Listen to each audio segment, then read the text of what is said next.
It's the Political Free Agents podcast, and we are back for our Wednesday episode. We are currently, right now, waiting on CG to join us, so he should be joining us shortly.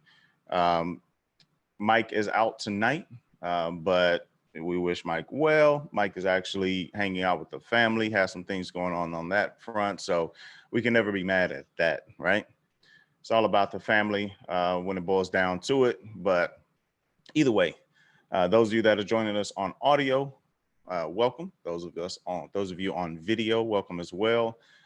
We're not going to have a lot of links and things to show tonight, but still, if you want to see our scruff faces, because Wednesday is not the day we shave, catch us on YouTube. You can go to politicalfreeagents.com/live and click the YouTube tab, or I always hear people say that YouTube tab, and I know from development it's not a tab, but I still say it anyway because I'm so used to hearing it. Click the button for you to get to the YouTube page. Um, so we do this thing twice a week. If you're new to the show, we do it Wednesdays at 7 p.m., Sundays at 2 p.m. And we just look forward to coming here to discuss what's going on in the country. And so right now, it's a little bit rough, you know, in terms of how things are kind of laying out. So we have an article that I wanted to talk about here that's very specific to what's happening with the government. And this is largely, I think everybody kind of knows. It's not like breaking news of what's happening, but we all kind of know what's happening. Yet and still, you still have people who are outstanding for their favorite politician and their favorite person in government, even though they continue to do this thing, right? So let's say something happens. I don't care what it is. There's a budget that needs to be passed. DACA's about to expire. They need to fund something before the end of a due date. Uh, why is it always that it's the last minute or it's over the deadline before they can get something done? So they sit there and they argue and they argue and they argue and they fight over, should we give $600 extra for unemployment or only $200 a month? Mind you, by the way, we're talking $600 a month versus $200 a month. And yes, it all adds up and it gets dumped on the pile of money that we've kind of just quote unquote printed over this last, 4 or 5 months now. But we're arguing over 400 extra dollars a month, or we're not, they are. And they waited for the last minute. And what do they do when they wait for the last minute? They start blaming each other, right? So it's this person's fault, it's that person's fault. And, you know, it's like, what's the use in that, right? Like, why, why are we sitting here believing them when they say that person is wrong or this person is wrong, right? So what happened in this current round is that we basically had unemployment that was extended, and there was $600 that was given extra for unemployment during COVID. I believe that passed in April, I believe it was. And so that basically expired on, I believe, Friday of last week. And so right now, um, this article here is from Shift Gold, and it says Americans currently owe more than $21 billion in back rent. Right. So there are some wide economic uh, issues there, right? Not just the people who owe the rent, one, but also the people who are expected to get the rent, two. Now, those people, we've said it before, those people aren't always the rich people that are just sitting high on a hog and can bypass, you know, their $1,200 rent check that somebody is supposed to give to them. Sometimes those people are regular old folk who need the money just like you and me, and maybe that's going to go pay their rent somewhere else. So let's not think of it as the have-yachts and the have-nots, because it's not always the case. So the article goes on to speak, and it says a federally imposed eviction ban that shielded about 1/3 of renters living in buildings and federally backed mortgages recently lapsed, and the $600 weekly federal unemployment benefit expired last Friday. One analyst told Reuters that without more government help, we could see a staggering surge in homelessness, unlike anything we have seen. Moody's Analytics chief economist Mark Zandi called the unprecedented amount of back rent catastrophic and told Reuters very few people will be able to pay this back. He said the resulting debt spiral could haunt displaced tenants for a lifetime. In July alone, 21% of renters paid no rent, according to the research firm Apartment List. I mean, let that set in for a second. We're talking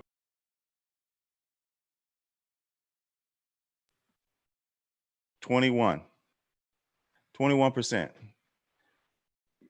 So what happens like in those dire moments? Like, you may think, well, they go stay with some family or something like, yeah, sometimes maybe some of them may be able to. So it doesn't mean we'll see 21% homelessness. But think about the economic impacts of that. Think about the kids, the school, all of that, all of those things that are happening, all while the government is arguing over $400 extra. Even if they would have just went forward and gave the $200 extra. Think about that, right? Like there's massive, massive issues here that are happening within the economy. All the while, Trump is out tweeting that it's the Democrats' fault because the Democrats are holding things up, right? Because the Democrats want the 600, the Republicans want they want the 200.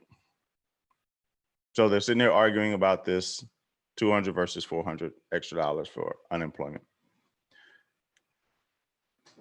I mean, how can you how can you defend any of these politicians? Like, how can you defend any of them? It really doesn't make any sense. And I haven't been following them, but I'm pretty sure the Democrats are out here, blaming the Republicans, and other people in Congress that are Republican are probably still out here trying to blame the Democrats.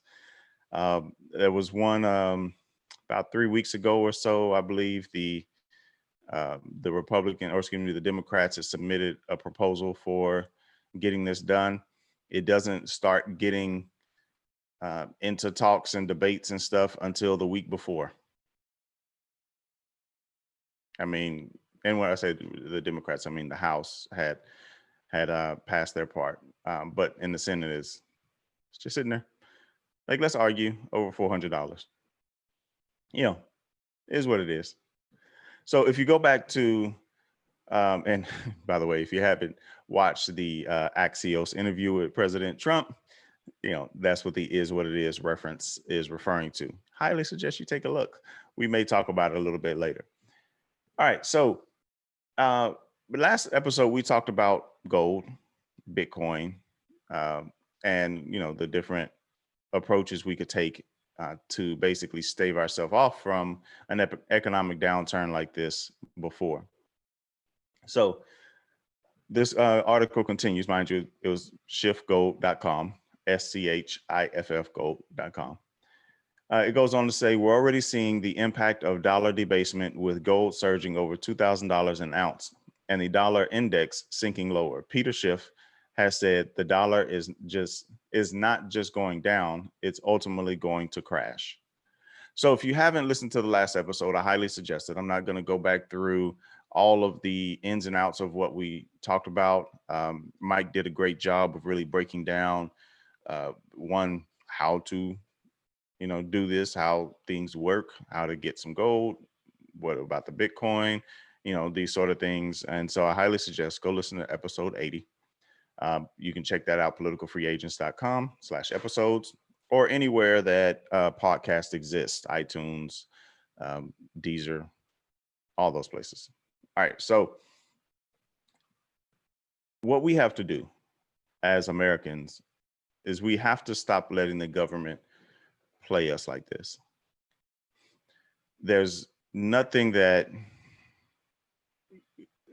there's nothing anyone should be able to do to you to manipulate you into believing that they're your ally, all while not allowing you to quote unquote be free, right? And when I say not allowing you, let me break that down real quick, right? So if you are dependent upon the government for your stability, and I don't mean like if you have a government job, like that's understandable, that's your employer. But I'm saying if you're dependent upon the government to have some form of stability, to where if we have another economic downturn, which is definitely going to happen, that you are in a position where you find yourself back on unemployment, you have set yourself up in a way to be dependent on whatever the government decides to do. And if you haven't paid attention during this pandemic, they're not making the best decisions for you, right? They're going to argue about $400 extra.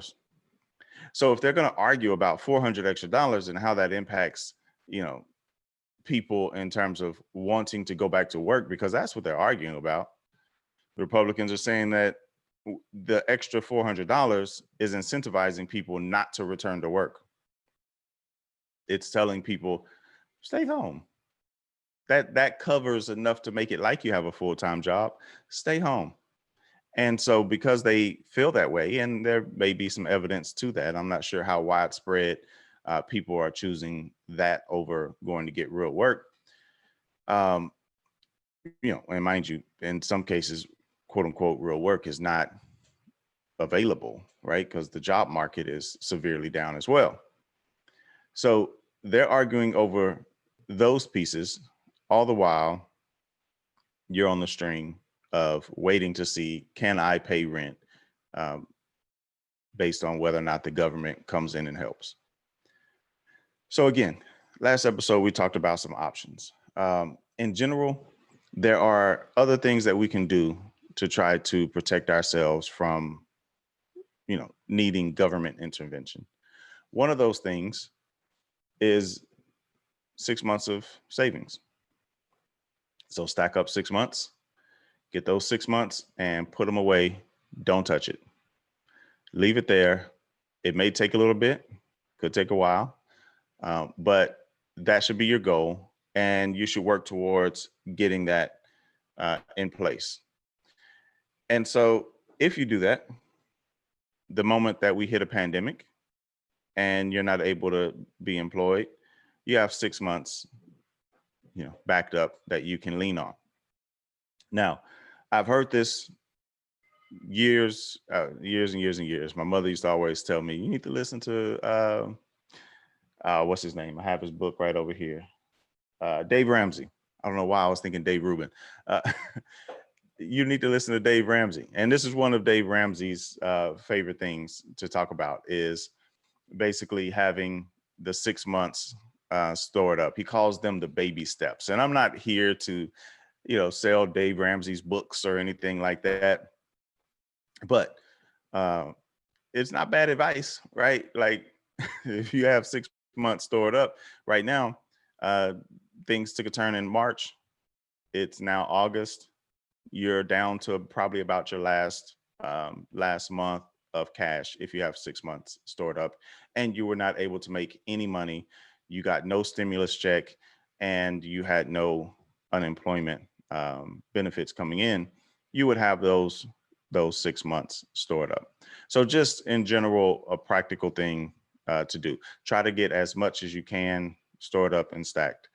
Also, if you are saving for your 401k, you can take a loan out on your 401k up to $50,000 without the normal penalties that you would get within a year. So if you have the ability to put money into a 401k, that is an option as well. It also helps save on taxes. Well, taxes now. If you do a traditional 401k, it helps you save on taxes now and you pay those later. If you do a Roth IRA, then that is money that is taxed now and it is free It's basically like a savings account is all it is. So that, could possibly help as well. One thing I've seen time and time again, and I talked to Chris not too long ago, and we were just telling stories of our dumbness with money. We've said it many times. Chris and I come from a very small town. That means there's not great wealth in the town. It's not a poverty-stricken town, but it has ebbs and flows, right? So the oil industry, when it's booming, the town is doing really well because a lot of people there are going to be working in the oil industry. Some of our friends own oil companies down there. They do really good, numbers, millions of dollars. And then all of a sudden something happens, in Saudi Arabia, and the price of oil goes through the floor, and boom, their business is hurting, right? So it's ebbs and flows, right? But we never really experienced like real wealth growing up. Our parents did okay, right? They did better than their parents, and so on and so forth. And so that's a good thing, but we never experienced like true, like down to earth wealth where we just had a lot of money and we knew how to manage it. And so Chris and I were telling stories about how far we've come. We like to do that because we like to ground ourselves, and we help each other stay grounded, especially at times where economically we're doing pretty well. We want to stay as humble and grounded as possible. Otherwise, we start blowing money. And one of the dumbest things I ever did was get a check for 13,500, and this biggest check I'd ever seen in my life. I literally wanted to spread money on the bed and lay down because I'd never seen that much money at one time. In fact, my salary prior to that was $10,400 a year, not a month, just a year. So it was a massive payday for me. And within a month, I couldn't pay rent. And I'm not joking. I was completely out of money. In fact, I owed the bank $800. So yeah, whenever you feel up and you're like, man, my business is now taking off, yeah, baby, I got 13 grand. And then you can't pay rent. It's one of the sickest feelings I've ever felt in my life. So when I'm talking about saving up money and these sort of things, understand I'm coming from a place of prior stupidity where I where I've blown money in ways that I shouldn't have. And now, mind you, I did one thing smart with that money is I bought a computer. It was a Dell. Don't remember the number, but matter of fact, I still have the speaker that I bought under my desk, and this was 2003. And so 17 years later, I still have the speaker and the woofer under my desk. But I've learned over years, I'll spend money on computers because that's what I like. I make money on that. So if a computer costs me $4,000, I can make tens of thousands or hundreds of thousands of dollars, over the lifetime of that computer. So $4,000 is nothing in that sense. It's a lot of money. I don't like pulling that trigger often, but I've learned I can make a lot of money off of these computers. So it makes sense, right? So I did that one thing good, and some software along with the computer. But the rest of that was like rental cars, trip to California with some friends, buying lunch, dinner, we're out and about. I got it. Swipe, swipe. And then you get back and realize you didn't quite budget correctly. In fact, you budgeted so bad that you owed the bank $800.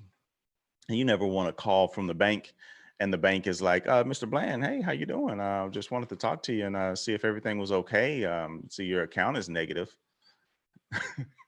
So, those kind of stories, we tell those stories specifically so that we can stay humble and we can stay grounded. And so when I'm coming to you, I'm telling you like, hey, we need to make sure that we're not dependent upon the government. We need to make sure we're doing that.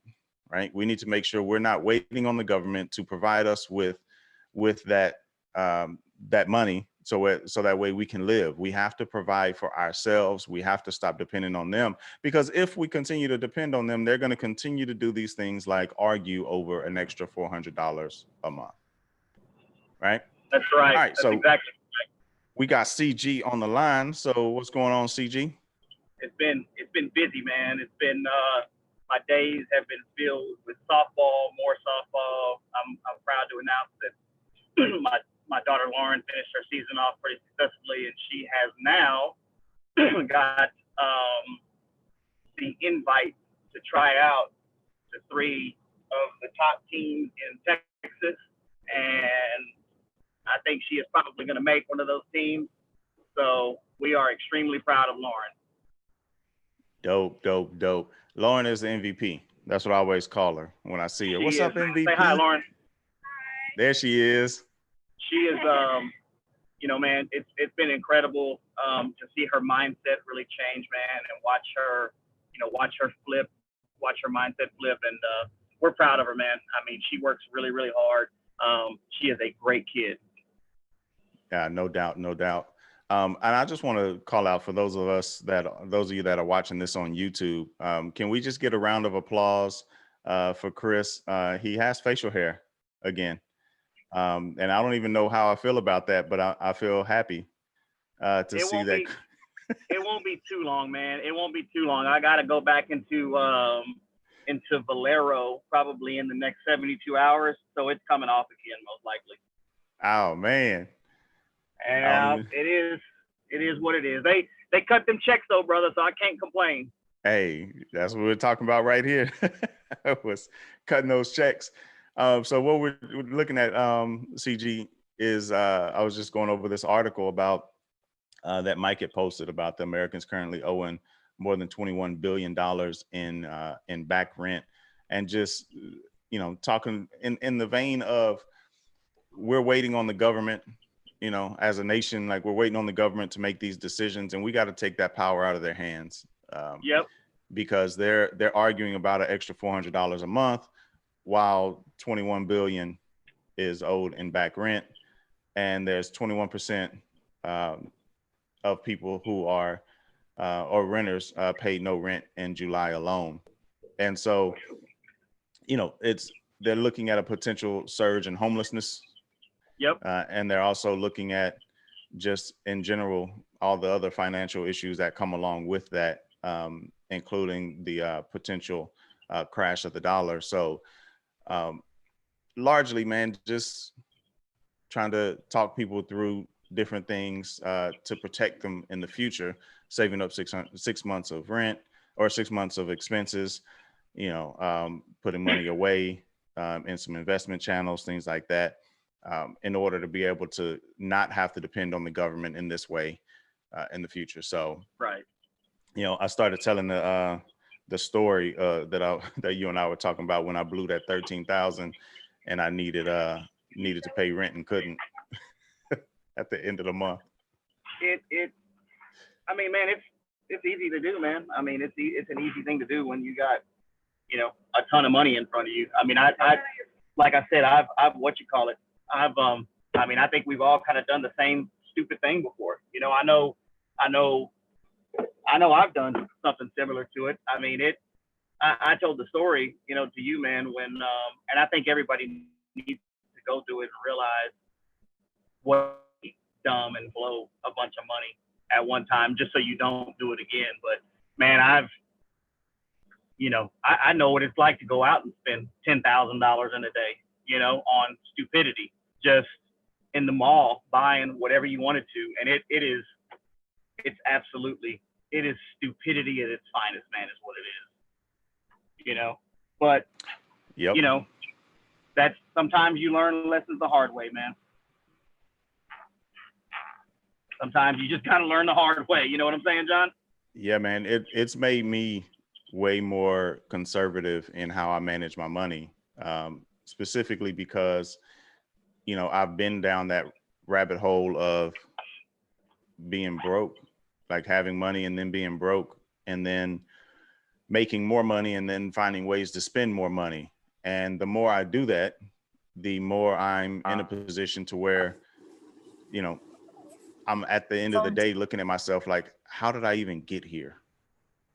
Right? Like, how did I go from having this extra money to no money or low money? Or how did my bills, end up increasing so much, And so I think largely we have been geared as a nation to operate like the government does.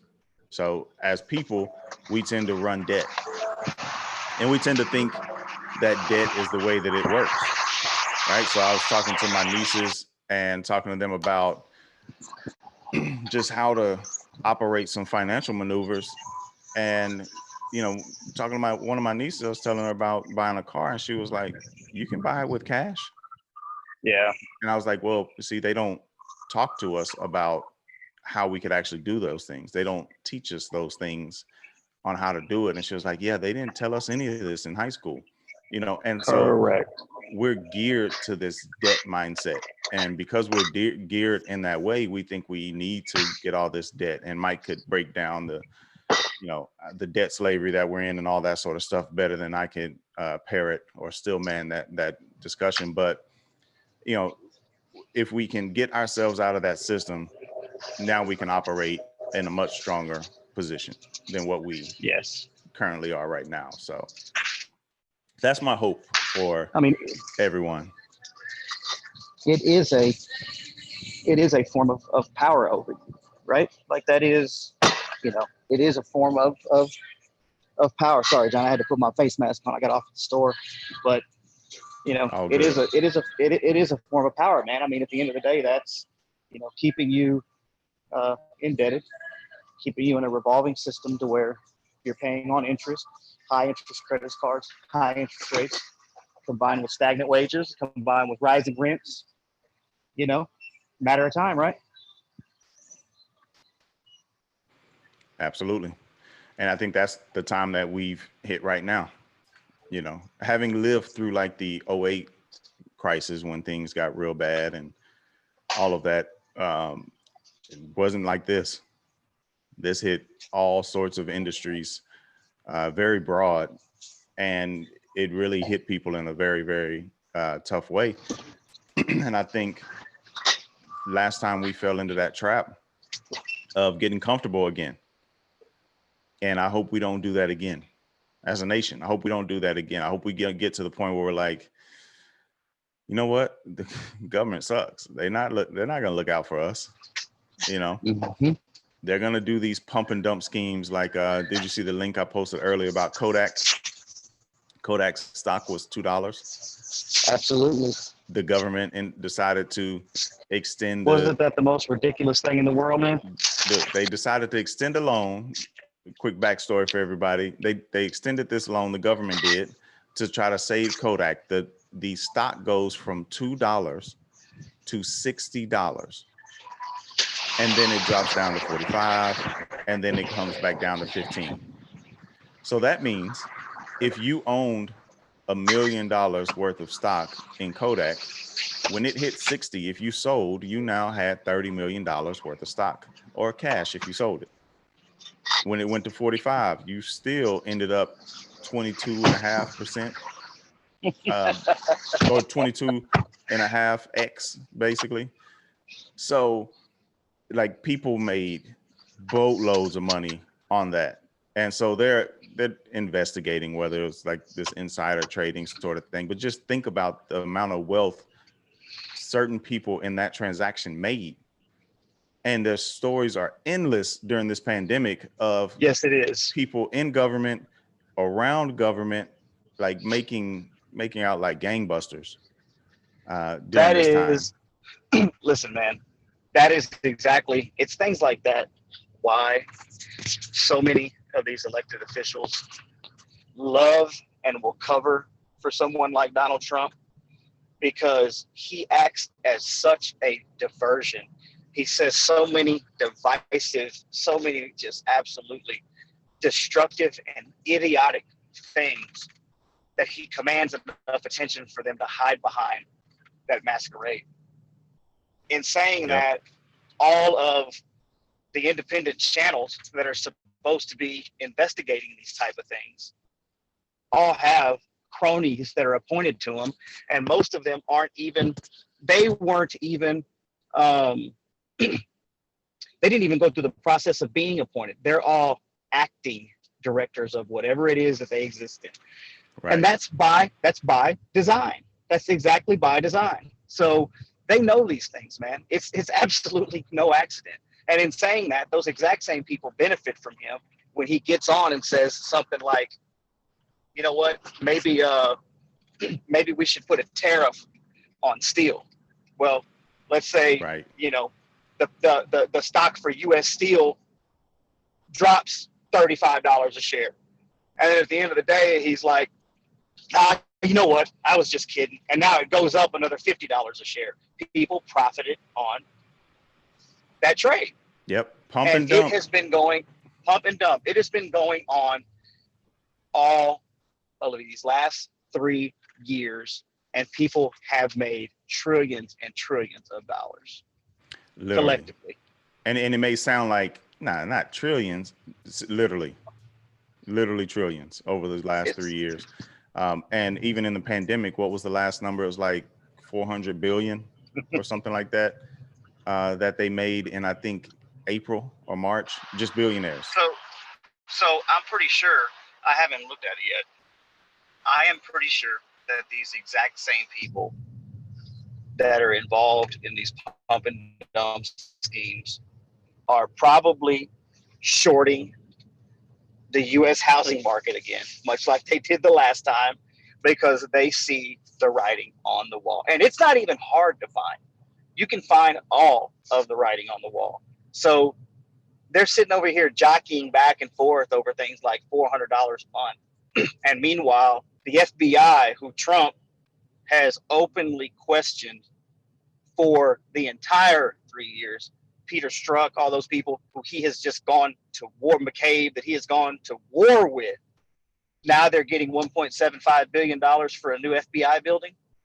You know, it's stuff like that, and who knows what else is in that thing. Probably more tax cuts, probably more,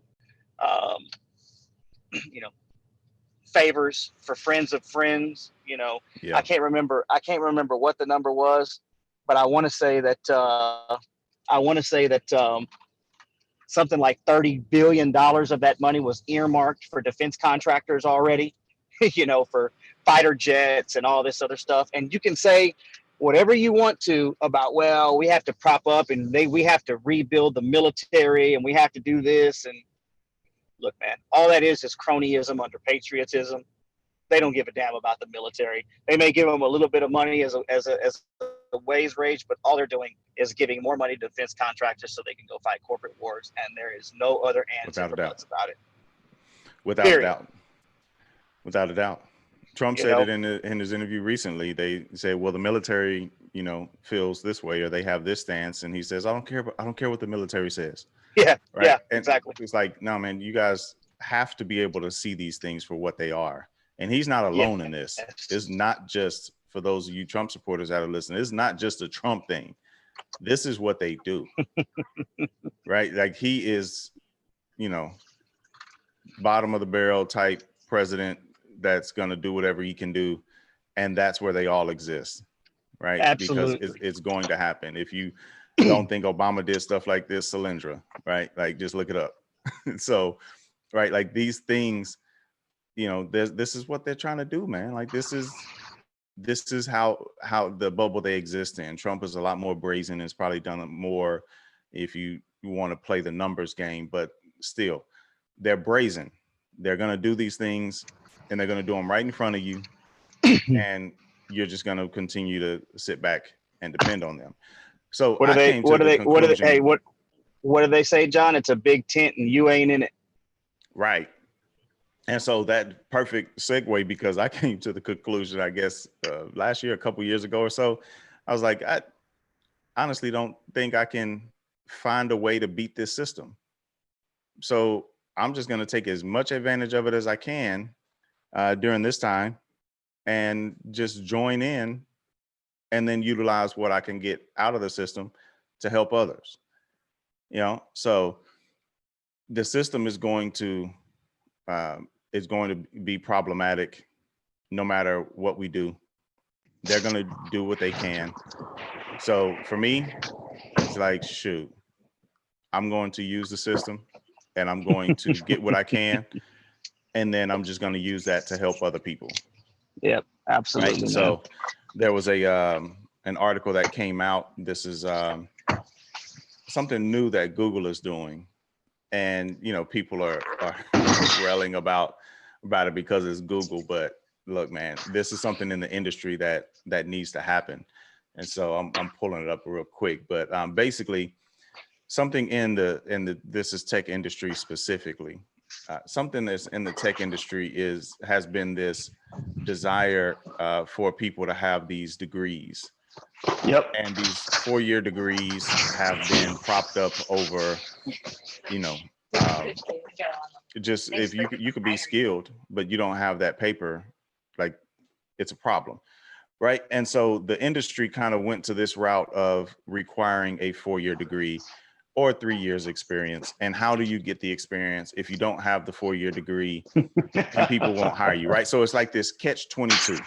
Yes. And so I don't have a degree. I skirted it because I didn't know.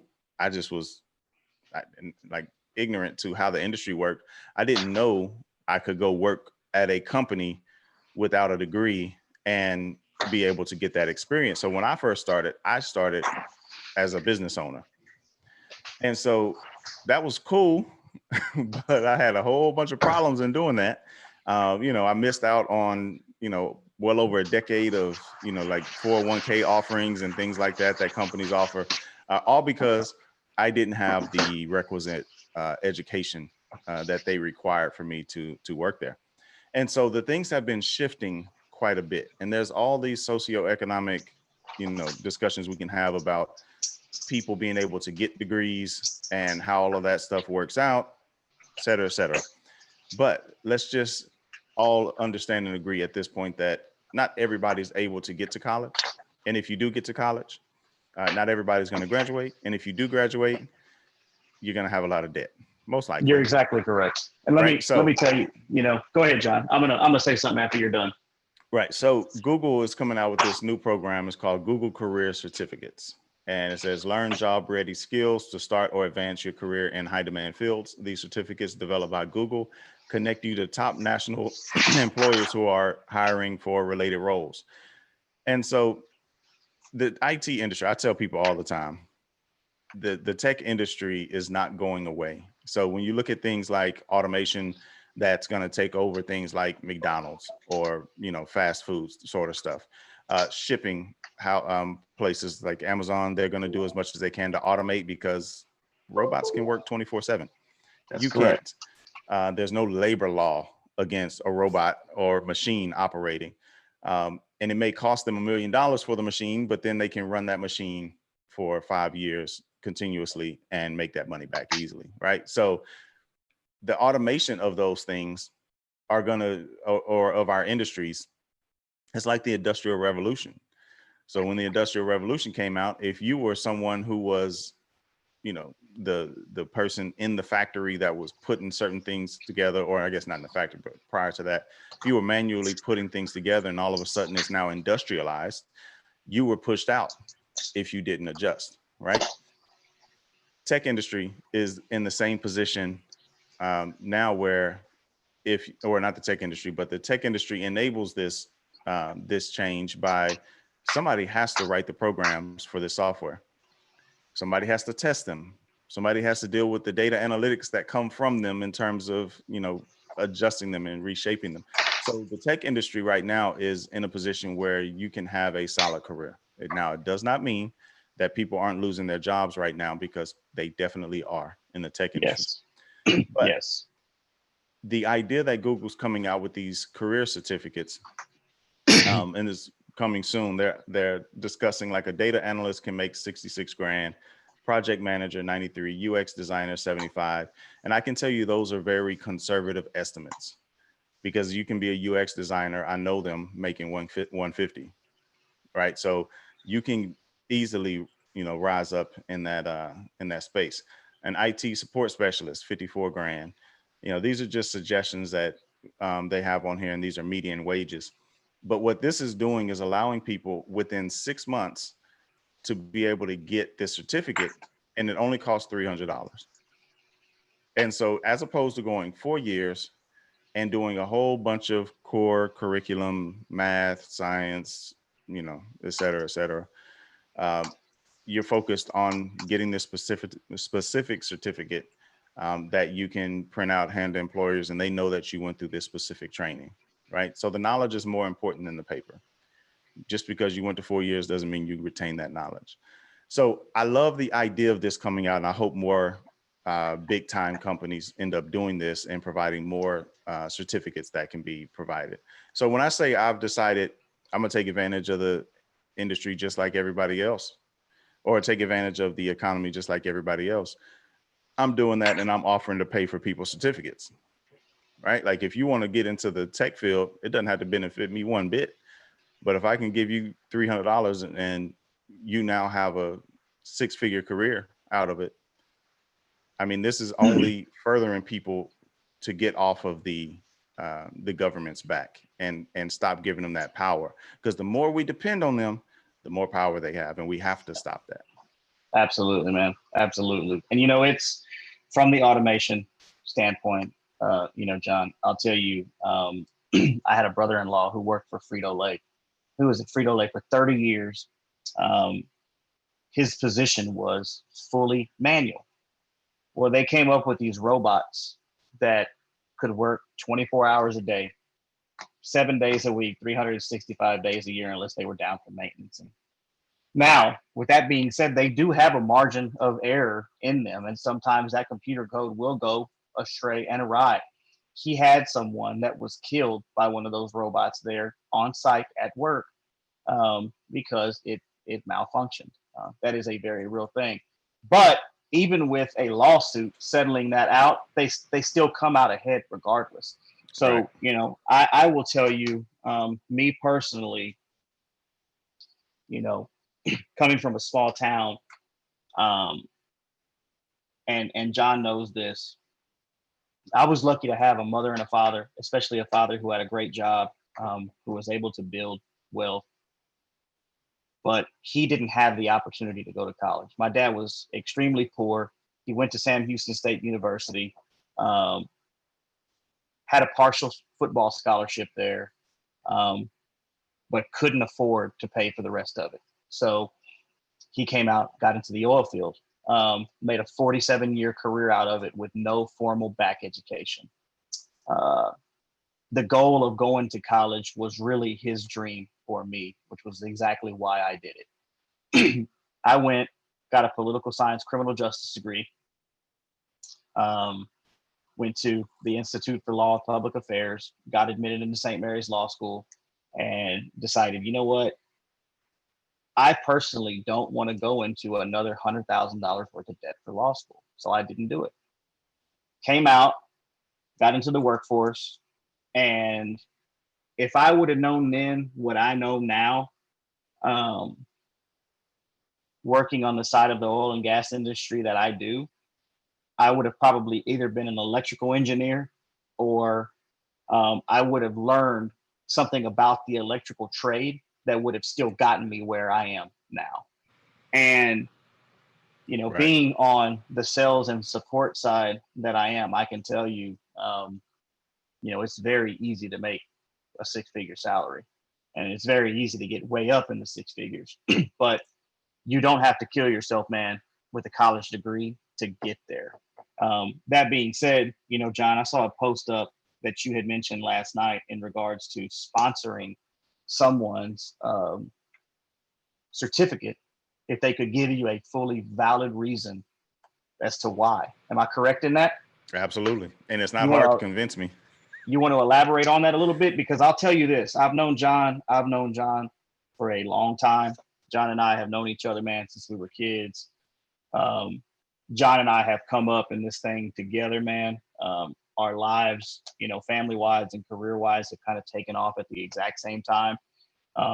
I tell him I'm proud of him every chance I can get, because I know what the odds were for both of us coming where we come from to be able to get out, and not only having just a successful career, man, but being able to have successful families to follow in that footsteps as well.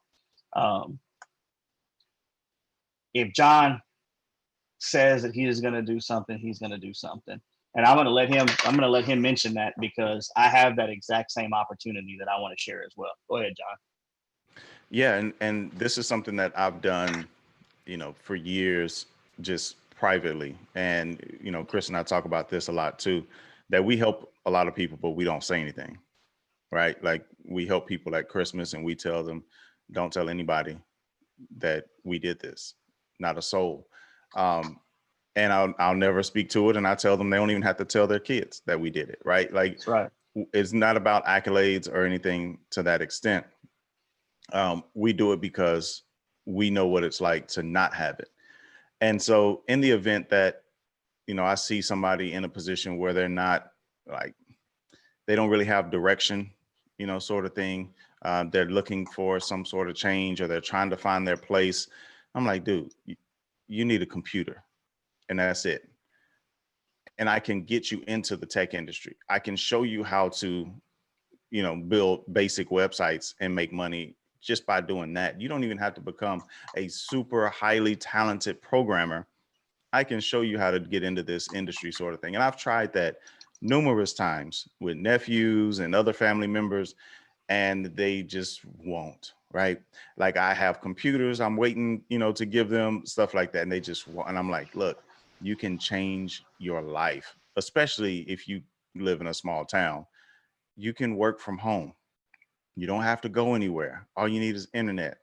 And so this time, when I saw this from Google, I was like, you know what? I'm going to put this out publicly for anybody, right? Not just let me privately tell a nephew or a cousin or a family member or a friend. I'm gonna put this out for anybody.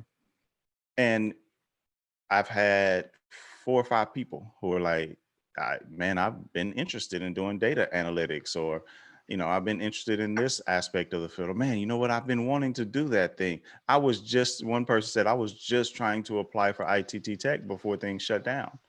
Right. And so for me, it's like, this is legacy type stuff where you can help people change their lives, which will change their kids' lives, which will just continue to go down that path. And I don't think there's any better way to impact the world than to help people. Yeah. I heard 100%. I heard Victor Wooten, who is massively gifted, musician in general, but he's known as a bass player. He said, now mind you, Victor and his brothers started when his brother was 10, another one was 5, and he was 2.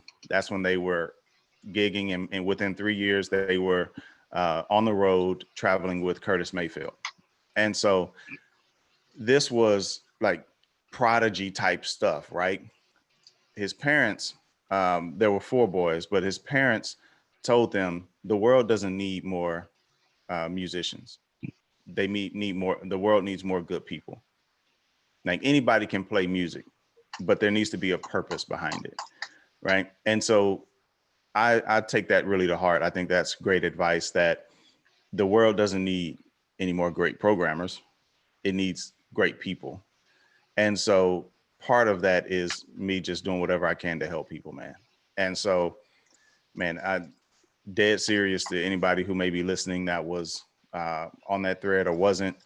Man, if you need support in getting one of these Google career certificates, $300 is what they said that is going to cost. I'll take care of that. No questions asked beyond explain the situation to me. And that's it. It's not going to be hard to convince me. I can tell you that now, but I just want to be able to see people, not be in the position that they're in now, right? Like, you can't go to work, so you can't feed your family because there's a pandemic. I want to be able to see you succeed through that. So that was the point of the post. And, I'm hoping the people who actually commented on there take me up on it, and anyone else who decides they want to join in. Yeah. That's awesome, man.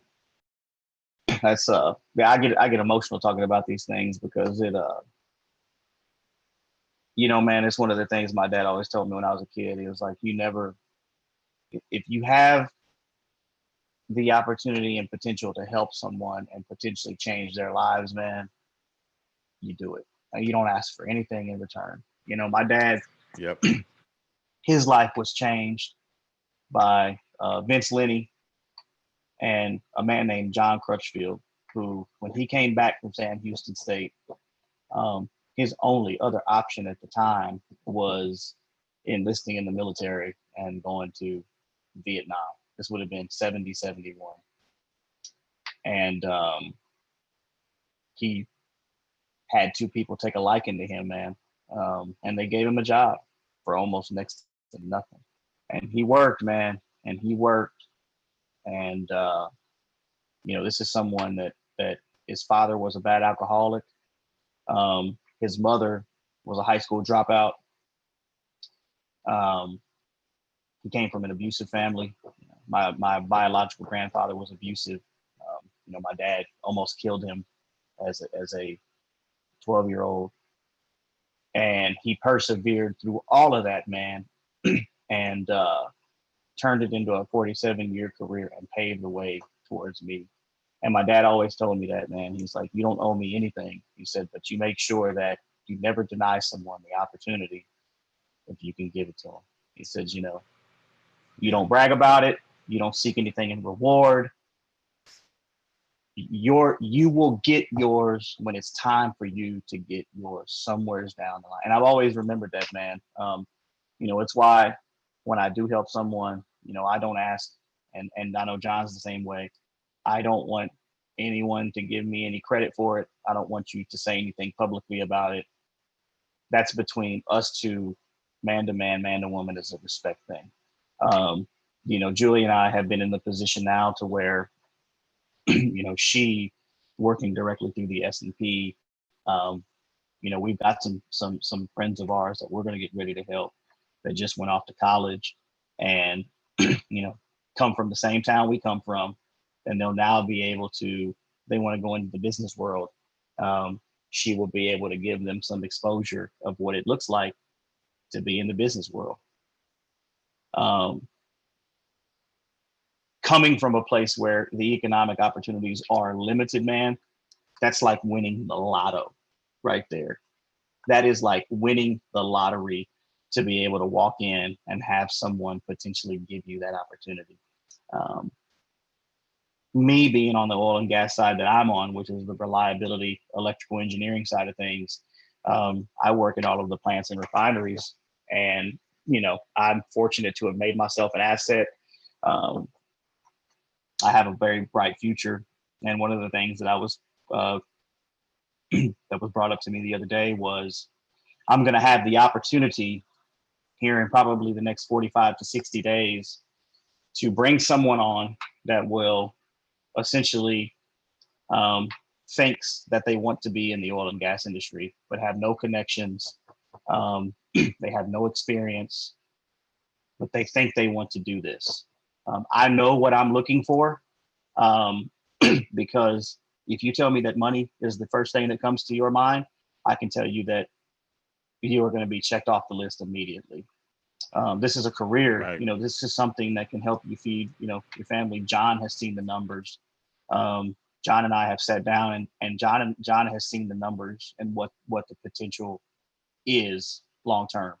But again, man, being able to take someone that has no connections, no experience, but has all of the other intangibles and give them that type of opportunity, man, is gold. It is literally the golden ticket. You get a base salary. Absolutely. You get a company car. You get a company gas card. You get a company Amex. You get company work shirts. Your FRs are bought by the company. You come out of pocket for none of that stuff, man. That is the golden ticket, if you think about it. Yeah, absolutely. I looked at my gas expenses the other day on my credit card, because I have a specific gas card, in the year and a half that I've been in the role that I'm in, I've spent almost $14,000 on gas. Company paid. 100% paid driving, for. 100% paid for. I need to go get my oil change, paid for. I need to go get my tires rotated. I need new tires. I need an alignment, paid for. You know what I'm saying? I got a truck outside that I don't even drive. Right. But to be presented with that opportunity, man, I always, people ask me, what I think about God and faith and those things like that. I don't go to church. I do have faith. I do believe that there's a higher being.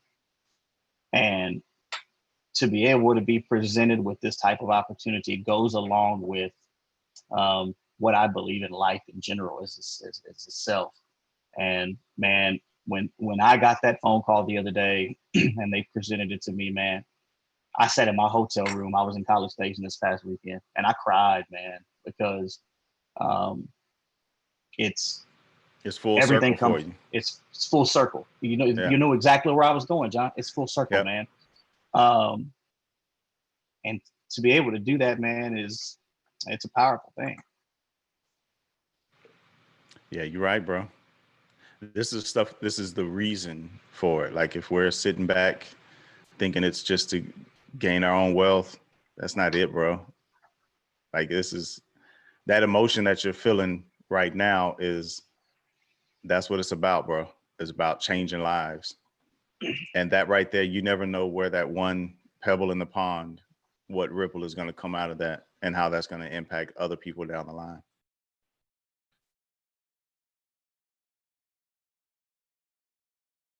No doubt, man. 100%. 100%. Yeah, man. It's a great moment to end it on, bro. It's a great moment to end it on, man. I've seen how difficult it can be to find your way in an industry that you're not familiar with. And sometimes just having that help, like Big Jim getting that help from Crutchfield, just that one hand. You just never know how far that's going to go. And I don't know if they even know how much, because I'm pretty sure they don't, because I only know because of our conversations, how much that one decision of helping Big Jim, yeah, man, how that impacted so many people over the years. So many people, friends, family, young men who needed places to stay, people who didn't have food, that one decision, the ripple effects that it had, putting you into the position where now you're able to now pay it forward, and that comes full circle. And now you're about to help somebody else. That one decision, 50 years ago? Yeah, man. It is, man. It's powerful. It is, man. It absolutely is.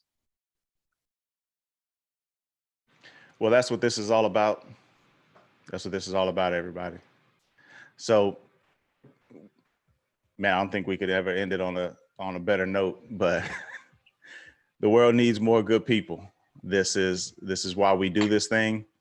This is what we want to do, is help change the world. Hopefully this was beneficial for somebody. Hopefully this helped you be able to see, how we can basically take one small moment and have those ripple effects change lives. Yeah. So any closing thoughts on that, CG? Man, I don't really know what to say, man. Like I said, it's it's a moment for me, to be able to do something like that, man. Absolutely. Right there with you, brother. Well, we are the Political Free Agents. We do this Wednesday, 7 p.m., Sunday, 2 p.m. And the offer is going to stand. You can hit me up at John C. Bland II on Twitter, Facebook, Instagram. If you want to reach out about the Google certificate, ping me. Let's talk. I'm always open to mentor new people and help them in this industry. You can hit up the show at PFA Podcast on Instagram, Twitter, and Facebook as well. And you can also hit like and subscribe on YouTube. So that way you're notified whenever we go live. And also, all of this information is available on politicalfreeagents.com. So we hope to see you there. We hope to see you on our episodes, and hit us up. We love to chat this stuff and discuss politics. But we are the Political Free Agents, and we are out.